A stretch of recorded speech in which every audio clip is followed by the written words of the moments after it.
Assalamualaikum. Hai semua. Kek tiramisu. Dengan demam tiramisu sekarang ni kan, masih lagi terasa bahangnya. Dengan umi-umi sekali terjebak. Masya Allah, memang sedap sangat bila dapat kena sekali. For coffee lover, anda kena cuba tahu resipi ni. Memang best sangat. Umi adaptasi dari resipi Mr. Ali. Tapi dalam tutorial kali ni, Umi nak sharekan lebih kepada teknik-teknik dan tips-tips penting untuk baking kek tiramisu yang anti gagal. Firstly, Umi akan tunjukkan bahan-bahan penting untuk buat kek tiramisu. Umi gunakan 100% mascarpone cheese brand Tatua. Lebih stabil dan tak mudah lembek. Kemudian Umi ada dairy whipping cream brand Mbok, Van Houten cocoa powder, memang sedap tak pahit. Creamy vanilla essence, lebih wangi dan lebih pekat, dan juga Lady Finger. Biskut Lady Finger ni kat mana-mana pun mudah sold out kan. Jadi Umi beli yang homemade je ni. For coffee, Umi prefer untuk gunakan brand Moccona ni. Memang strong, sedap sangat berasa kopinya. Nak lagi sedap, gunakan yang jenis espresso tu. Umi masukkan lebih kurang 8 sudu besar serbuk kopi untuk rasa kopi yang strong dan pekat dan baunya pun lebih harum. Letakkan lebih sedikit. Kemudian tambahkan 2 cawan air panas mendidih. Sebab kita nak larutkan serbuk kopi ni kan. Gunakan 2 cawan ataupun 2,5 cawan pun bagi Umi okey. Kemudian Umi tambahkan 2 sudu kecil gula supaya kopi ni tak adalah terlalu pahit sangat. Larutan kopi dah betul-betul sebati, masukkan dalam peti sejuk. Bagi kopi ni betul-betul sejuk, barulah kita rendam dengan biskut Lady Finger nanti. Langkah seterusnya, untuk buat egg yolk custard, Umi gunakan 4 biji kuning telur sahaja, grade A atau B tak kisah. Kemudian tambahkan 1 sudu kecil creamy vanilla essence untuk hilangkan bau hanyir telur. Kemudian masukkan 40 gram gula caster, sebatikan guna whisk dahulu. Kemudian barulah masak egg yolk ni guna kaedah double boil.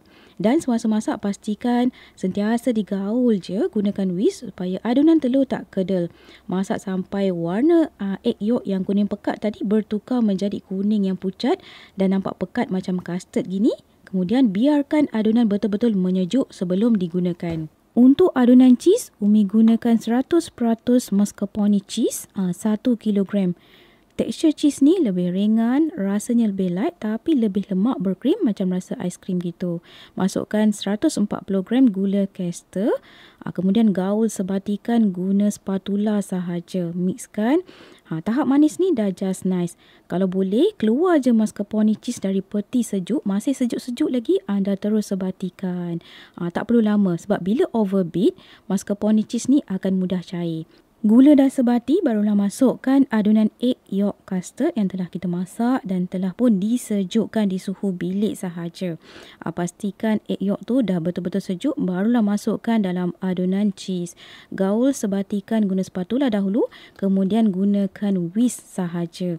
Gaul tu tak perlu lama sangat sebab kita tak nak adunan cheese ni terlalu cair. Dah sebati, boleh ketepikan dahulu atau masukkan dalam chiller sekejap. Kemudian dalam mixer, beat 600 gram dairy whipping cream. Umi beat gunakan mixer tapi guna kelajuan yang sederhana sahaja untuk elak kita punya whipping cream ni jadi kedel atau berketul. Dah nampak soft peak, adunan nampak bertanduk gitu ataupun stiff peak, ia lebih stabil lah krimnya kan. Dah okey, boleh matikan mixer. Jangan overbeat, nanti akan berketul dan tekstur krim akan cair. Setelah tu, barulah keluarkan adunan cheese dalam chiller tadi. Kemudian anda sebatikan bersama whipped cream. Bila anda beat asing macam ni, insya-Allah adunan cheese kita tak akan terlalu cair sangat. Nampak pekat, gebu, soft je kan. Adunannya pun nampak smooth je gitu. Okey, dah sebati gini, barulah masukkan dalam piping bag dan masukkan dalam chiller sekejap sebelum kita nak piping kan. Okey, Umi nak sharekan tips supaya biskut Lady Finger ni tak jadi soggy terlalu kembang. Pastikan air kopi tu betul-betul sejuk. Jangan direndam biskut ketika air kopi tu panas atau suam. Pastikan air kopi tu dah disejukkan dalam chiller, barulah anda celup. Dan celup tu jangan dicelup seluruh biskutnya. Anda celupkan separuh daripada biskut tu sahaja dah memadai. Supaya bila kita simpan dalam peti sejuk beberapa hari pun, biskut kita tak jadi terlalu kembang, sogi dan tak berair bahagian bawahnya. Untuk bekas kek bujur yang cantik ni, Umi beli di Shopee. Saiznya 500 ml. Tinggi bekas 5.5 cm.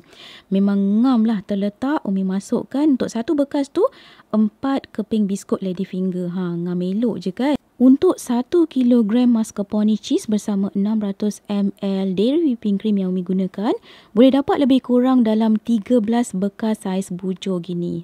Saiz bekas 500 ml.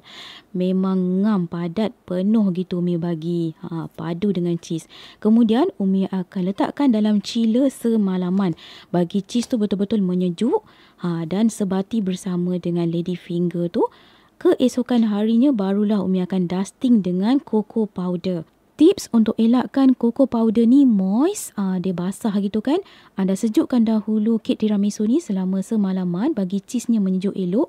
Esoknya sebelum nak makan atau nak deliver kepada customer, barulah dusting dengan cocoa powder. Atau boleh beli cocoa powder yang jenis anti-moist. Ada dijual di kedai bakery ataupun di Shopee.